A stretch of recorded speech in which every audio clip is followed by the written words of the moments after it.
আসসালামু আলাইকুম। সবাই কেমন আছেন? কাছে এবং দূরে, দেশ ও দেশের বাহিরে যে যেখান থেকে আমার ভিডিওটি দেখছেন, আশা করছি আল্লাহর রহমতে সবাই সুস্থ আছেন, ভালো আছেন। আলহামদুলিল্লাহ, আমরাও ভালো আছি। প্রতিদিনের মতো আরেকটা নতুন ব্লগ নিয়ে হাজির হয়েছি। আশা করছি আপনাদের কাছে ভালো লাগবে। আজকের ভিডিওটি আমি সকাল থেকেই শুরু করেছি। একজন গৃহিণীর ব্যস্ত সকাল শুরু হলো রান্না দিয়ে। এ কথা বলেছি কারণ গৃহিণী মানেই ঘরের রানী। তিনি কোনো বিরতি ছাড়াই প্রতিদিন পরিবারের জন্য ছুটে চলেন। এই যে সকাল থেকে শুরু হলো কাজকর্ম।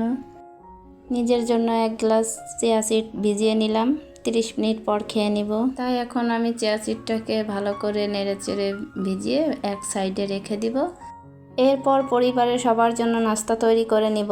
শুধু আমি না, প্রতিটা গৃহিণী এভাবে সকাল থেকেই শুরু করে। ছেলেমেয়ের স্কুলে যাওয়ার জন্য প্রস্তুত করা, টিফিন রেডি করে দেওয়া, ছোট বাচ্চা থাকলে তাদের যত্ন নেওয়া, তাদের খাবার খাওয়ানো। কোনো বাচ্চা তো খেতেই চায় না, তাদেরকে অনেক কষ্ট করে খাবার খাওয়াতে হয়। যেমন আমারটা খেতেই চায় না। এক খাবার খাওয়াইতে গেলে দেখা গেল যে 1-1.5 ঘন্টা লেগে যায়। এভাবেই তো একজন গৃহিণীর সকালটা শুরু হয়, তাই না? এরপর সংসারে অন্যান্য কাজকর্ম করে আবার দুপুরে রান্নার জন্য তৈরি হতে হয়। এভাবেই একজন গৃহিণীর প্রতিটা দিন ছুটে চলে। আমরা যারা শহরে থাকি, আমাদের তো তাইতে কাজ একটু কম, আমরা ছেলেমেয়ের যত্নটা একটু বেশিই নিতে পারি। কিন্তু যারা গ্রামে থাকে তারা কিন্তু সংসারে কাজকর্ম করতে করতে ছেলেমেয়ের যত্নটা একটু কমই নেওয়া পড়ে। বিশেষ করে ছোটোবেলা দেখেছি আমাদের মা চাচিরা ঘুম থেকে উঠে নামাজ কালাম পড়ে ভাতের পাতিল নিয়েই বের হয়েছে রান্না করার জন্য।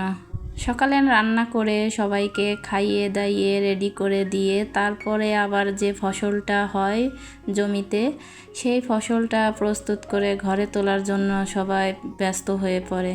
তাদের তো কাজের শেষই নেই। সেই সমস্ত গৃহিণীরা যে কত ব্যস্ততায় দিন পার করে, যা দেখে বোঝা যায় যে এদের কত ব্যস্ততা। এই ফসলটা প্রস্তুত করে যে ঘরে তোলা এতটা কষ্ট যারা করে তারাই একমাত্র জানে। পরিশেষে এরা সকালেই রান্না দিয়ে শুরু করে এবং বিকালেও রান্না দিয়েই শেষ করে। এখানে আমি নাস্তাটা রেডি করে অফ ক্যামেরায় বাচ্চাদেরকে খাইয়ে রেডি করে তারপরে যে চলে এসেছি একটা মেহেদির প্যাক তৈরি করার জন্য। আজকে যেহেতু মেয়ের স্কুল ছুটির দিন, যেহেতু অফ ডে, তাই ভাবলাম যে মেয়ের মাথায় একটা মেহেদির প্যাক তৈরি করে লাগিয়ে দিই, কারণ এই প্যাকটা খুবই উপকারী। তা আমি এই প্যাকের ভিতরে ব্যবহার করেছি মেহেদি পাতা, গোলাপ ফুল, কালি জিরার গুঁড়া, মেথির গুঁড়া, হরতকির গুঁড়া, একটু টক দই। এগুলো সব কিছু একসাথে দিয়ে তারপর যে তেলটা আমি ব্যবহার করাই ওর মাথায়, আমি নিজেই ওই তেলটা আমি ঘরেই তৈরি করে নিয়েছি, অর্গানিক তেল।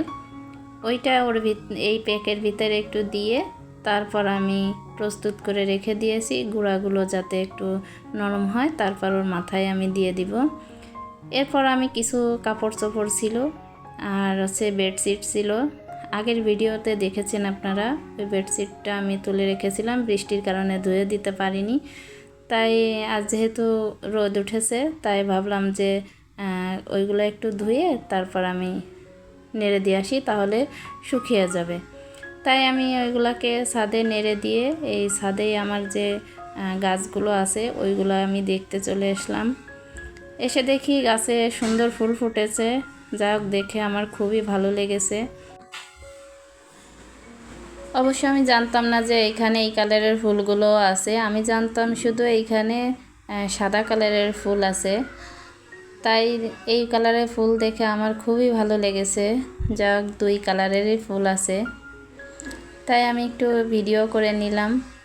গাছগুলো খুব সুন্দর হয়ে উঠেছে, কিন্তু আমার অন্য গাছগুলো দেখলে মানে মাথা খারাপ হয়ে যাবে। ওই গাছগুলো আমি পরিষ্কারও করি না আর যত্নও নিই না। ওই গাছগুলো ভেবেছি যে অন্য এক সময় পরিষ্কার করে নেব, প্রচুর ঘাস হয়ে আছে। তা ভেবেছি যে অন্য এক সময় পরিষ্কার করে নিয়ে আপনাদেরকে একটু দেখিয়ে দেব। আর এই যে দেখুন গাছগুলো, এখানে তুলসী পাতারও গাছ আছে, কারণ এই তুলসী পাতার গাছগুলো লাগিয়েছিলাম আমার ছেলেটার একটু ঘন ঘন কাশি হতো, তাই আমি এই তুলসী পাতার গাছগুলো লাগিয়েছিলাম। মুরব্বীরা বলে যে তুলসী পাতার রস দিয়ে আর মধু দিয়ে খাওয়াইলে নাকি বাচ্চাদের কাশিটা ঠিক হয়ে যায়, ভালো হয়ে যায়, তাই আমার তুলসী গাছ লাগানো। আর এখানে দেখুন দুপুরে রান্নার জন্য চলে এসেছি। এখানে আমি শুটকি মাছ দিয়ে আলু দিয়ে একটু ভর্তা করে নিব দুপুরের জন্য, আর হচ্ছে ডাউল রান্না করে নিব, আর কালকের একটু মাংস রান্না করা আছে, ওটা দিয়ে আজ আমি চালিয়ে দিব। এখানে অনেকে আছে পুঁটি মাছ খেতে পারে না, কিন্তু আমার কাছে বেশ ভালোই লাগে।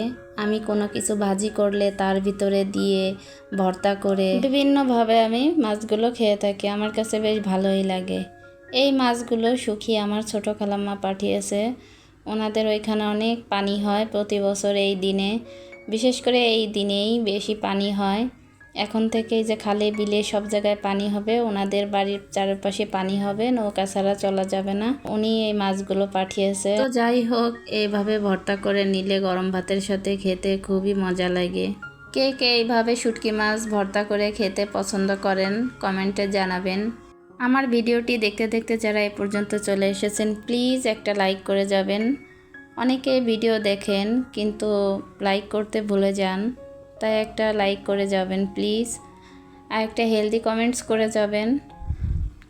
আর ভিডিওর কোথাও দেখতে দেখতে যদি ভালো লেগে থাকে, প্লিজ আমার চ্যানেলটি সাবস্ক্রাইব করে আমার পাশেই থেকে যেতে পারেন।